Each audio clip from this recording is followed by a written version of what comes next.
Når du er i mål. Jeg har lige nået et af mine, og jeg er så glad.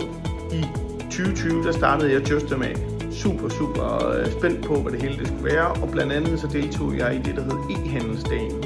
Det er en konference i Skive, der afholdes årligt for en masse e-handlere, der bare handler 100% om e-handel og alt der omkring.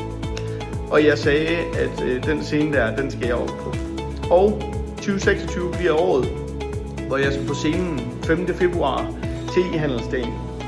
De kører noget rabat og noget halløj på billetterne nu her, men jeg tror bare, jeg vil dele, at jeg er simpelthen så glad og lykkelig for, at jeg kommer på scenen, og jeg får lov at sprede budskabet omkring marketing automation.